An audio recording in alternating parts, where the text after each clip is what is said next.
Walang pinoprotektahan, walang kasinungalingan, serbisyong totoo lang. Makibahagi sa mga may init na isyong hatid ng Eyewitness, kaakibat ang Nescafe Classic.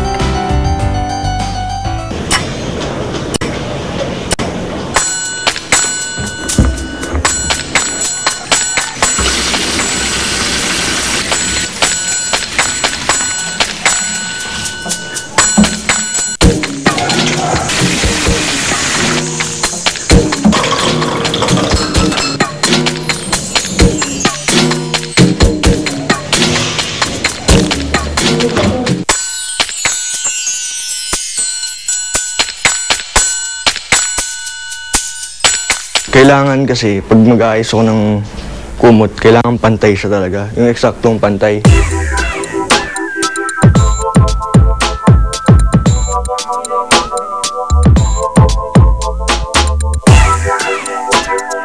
Swerte ako sa araw na ito. Binuksan ni Efren ang kanyang buhay sa akin. Si Efren kasi hindi katulad ng karamihan sa atin. So usually ito yung tinatawag kong maduming sabon. Kasi galing ka sa labas, maghuhugas ka dito, madumi to. Hawakan mo siya ng kaliwang kamay, bubuksan mo ng kanan. Tapos, ang gagawin mo, tatanggalin mo muna yung mga dumi. Tapos saka ihuhugas ka. Ngayon, ang ginagawa ko, sinasakto ko lang ng 3 times, kada fingers, kada parte. Kasi nung dati, hindi ko infinite yan hanggat hindi ko masatisfy. Eh sabi ng kapatid ko, okay na yan. So yun na lang pina-follow ko yung numbers. Pagkatapos kong hugasan yung kamay ko dito, ang gagawin ko, hugasan ko naman to kasi madumi rin to eh.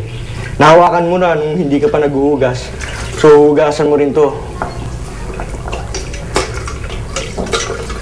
So pag hugas ka niyan, okay na. So ito nga pala yung hindi ko inawakan ng kasi malinis na yung kamay ko, hindi ko siya pwedeng hawakan ng kamay ko kasi madumi siya. So isasara ko siya ng siko ko. Tuwa tayo ngayon sa pangalawa. So kung yung labas, madumi siyang maduming sabon siya. Ito naman yung malinis na sabon kasi hindi na siya galing sa labas. So magsasabon ulit ako dito. Ganun pa din. Binibilangan ko na lang para hindi ako maging infinite sa pagsasabon kasi sabi ng kuya ko okay na yung bilang ko. Ganun din dahil binuksan ko to ng ng kamay ko, hugasan ko rin siya ngayon.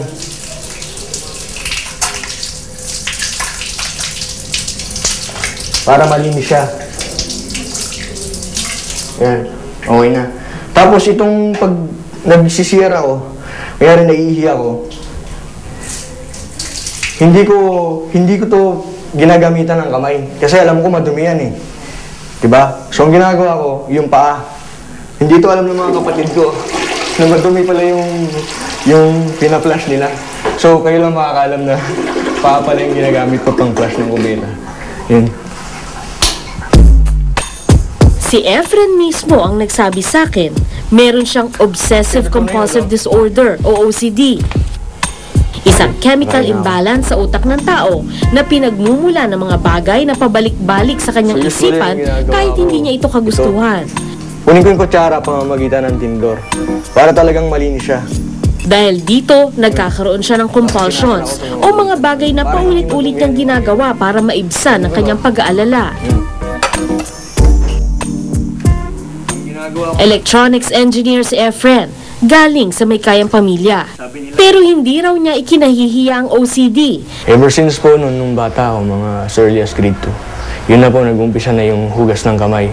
Basta naalala ko lang po, yung nagbasa ako about cholera, ganun. Na parang ang cholera pala, nakakamatay yun. At nakukuha yun kapag madumi yung kamay mo, na sinubo mo sa bunganga mo. Kailangan kong maghugas ulit ng kamay. Habang pinagmamasdan si Efren, doon ko napansin ang tinatawag niyang ritual.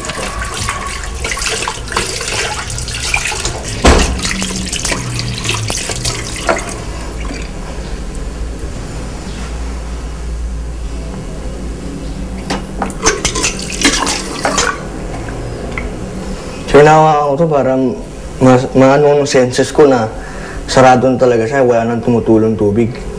So, kaso kahit gawin ko to, hindi sinasabi ng utak ko na sarado na wala na siyang tumutulong tubig. Ginagawa ko lang to dahil pag ginawa ko ng isang routine na to, sinasabi ng utak ko, wala na siyang lumalabas. Pero hindi ako kumbinsidong sarado siya. Di pa man natatapos ang umaga, 4 na beses na siyang naghugas ng kamay. Siniguro niyang malinis ito. Oo. Sa huli, maliligo rin pala siya. Kwento ni Efren, noon daw inaabot siya ng 3 oras sa pagligo. Pero ngayon, hindi na. Medyo 30 minutes na pa rin. Pero kaya po naging 30 minutes lang yan. Kasi sabi ng kapatid ko, siya yung nagturo sa akin, okay na yan. 3 times or 2 beses mo lang sabunin yung buong katawan mo, okay na yan.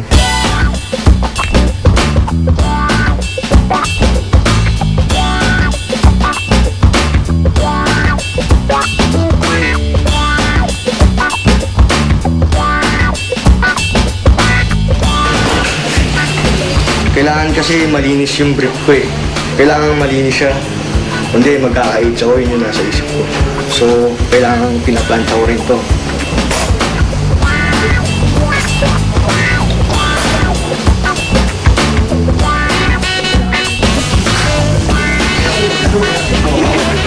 So, kunyari itong shorts, kailangan hindi matouch ng pa ako itong loob ng shorts. Kasi baka magka-AIDS ako, mapunta dun sa shorts yung virus. So, kailangan perfecto siyang maisuot ko na hindi natatouch. Ganun, hindi siya natatouch. So, kailangan hindi siya natatouch nung loob. Kaya binaliktad ko para yung labas kung magkamaliman ako. Ganun. Tapos dito rin. Ito na yung medyo mahirap kasi medyo masikip na siya eh. So, kailangan eksakto talagang hindi matouch. So, kunyari yan, natouch ko siya, hindi ko na ito gagamitin. Itatapon ko na siya. Lahat ng ito naganap nung umagang magkikita kami sa unang pagkakataon. Itong hindi pang mukhang tuwalya ko, dito ko siya nilalagay. Tapos itong pang mukha ko, dito ko siya nilalagay. At sa wakas, makalipas ang may 4 na oras, tapos na ang pang-umagang ritual ni Efren.